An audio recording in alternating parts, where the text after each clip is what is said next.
Assalamualaikum warahmatullahi wabarakatuh. Pada kesempatan ini kami akan membahas mengenai kasus pelanggaran etika profesi akuntansi pada PT Kimia Farma Tbk dengan anggota kelompok kami yaitu saya Samsidin dan yang kedua ada Abdullah Iksan, yang ketiga Saidina Ramadan dan yang keempat Arya Mardinata. Di sini ada latar belakang pada profesi akuntansi memiliki peran yang sangat penting dalam menjaga transparansi dan kendalaan laporan keuangan perusahaan. Laporan keuangan digunakan oleh berbagai pihak seperti investor, manajemen, kreditor, dan pemerintah sebagai dasar pengambilan keputusan. Oleh karena itu, seorang akuntan harus menjunjung tinggi etika profesi, terutama prinsip kejujuran, objektivitas, dan integritas. Jika etika tersebut dilanggar, maka kepercayaan publik terhadap perusahaan dapat menurun.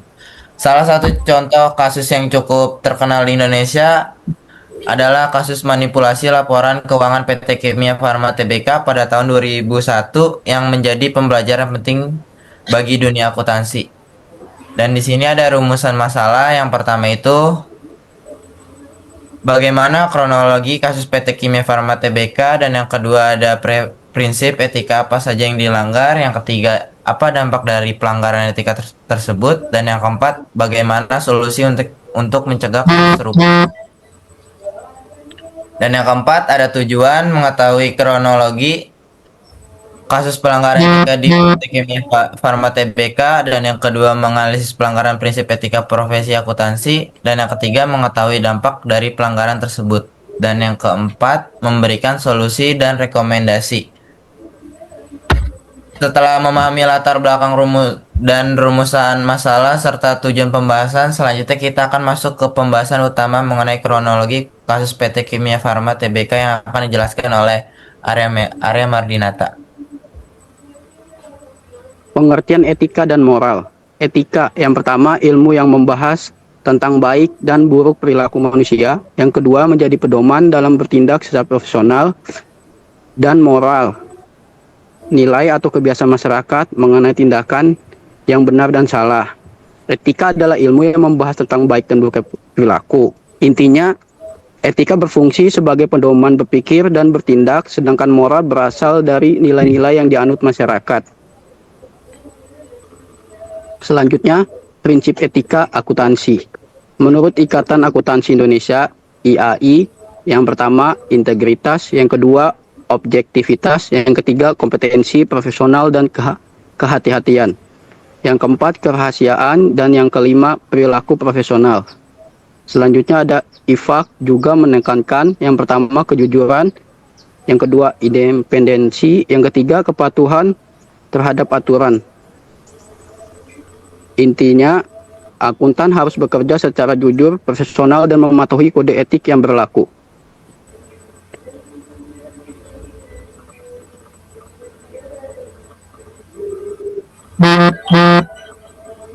Selanjutnya ada kronologi kasus PT Kimia Farma. Yang pertama, tahun 2001 PT Kimia Farma melaporkan laba sebesar 132,3 miliar.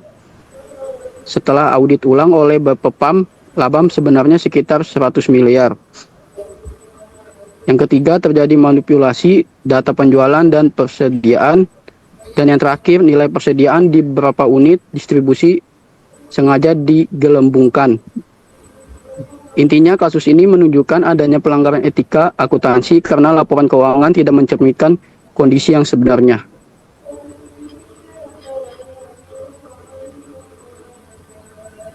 Di sini ada penyebab terjadinya kasus. Yang pertama, lemahnya pengawasan manajemen, sehingga aktivitas perusahaan tidak terkontrol dengan baik. Yang kedua, ada audit internal tidak berjalan efektif, sehingga kesalahan atau kecurangan tidak dapat terdeteksi sejak awal. Yang ketiga, ada kurangnya kehati-hatian auditor dalam memeriksa laporan keuangan, sehingga adanya manipulasi data dan tidak teridentifikasi. Adanya kepentingan untuk menampilkan kinerja perusahaan lebih baik dari kondisi sebenarnya. Hal ini dilakukan untuk menarik investor atau menjaga citra perusahaan. Selanjutnya ada analisis pelanggaran etika. Yang pertama ada integritas. Manipulasi laporan keuangan melanggar prinsip kejujuran. Yang kedua ada objektivitas, laporan keuangan tidak berdasarkan kondisi sebenarnya. Yang ketiga kompetensi dan kehati-hatian, auditor gagal mendeteksi dan memanipulasi. Yang keempat perilaku profesional, tindakan perusahaan merusak reputasi profesi akuntansi. Di sini ada dampak kasus. Yang pertama dampak bagi investor. Investor mengalami kerugian akibat informasi yang tidak akurat. Yang kedua ada dampak bagi perusahaan. Menurunnya kepercayaan publik terhadap perusahaan BUMN. Yang ketiga ada dampak bagi pasar modal. Mengganggu stabilitas dan kepercayaan pasar modal. Dan di sini ada solusi dan pencegahannya. Untuk mencegah terjadinya kecurangan seperti manipulasi data, perusahaan ini perlu mengambil langkah tegas, yaitu di sini ada 5 solusi dan pencegahannya. Yang pertama, memperkuat sistem pengendalian internal. Yang kedua, meningkatkan kualitas audit atau pemeriksa keuangan baik oleh tim internal maupun auditor eksternal.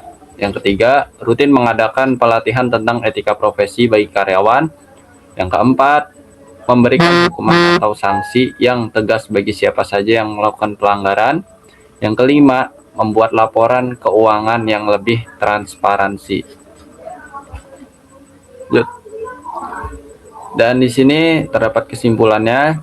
Materi ini tuh mengangkat studi kasus PT Kimia Farma di mana terjadinya pelanggaran etika profesi, akuntansi atau melanggar integritas, objektivitas, dan kehati-hatian.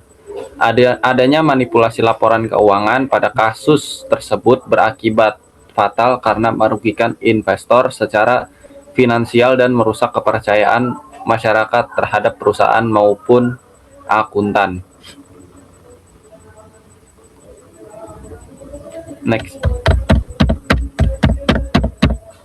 Dan di sini terdapat saran juga agar kejadian buruk tersebut tidak terulang kembali, disarankan agar perusahaan ini tuh mengambil langkah.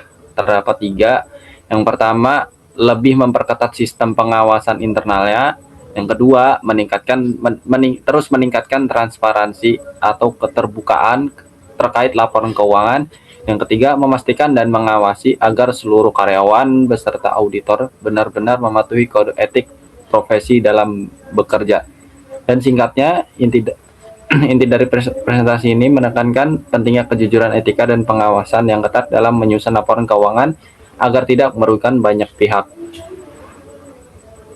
Dah. Sekian presentasi dari kelompok kami. Kami mengucapkan mohon maaf bila ada kekurangan. Terima kasih. Wassalamualaikum warahmatullahi wabarakatuh.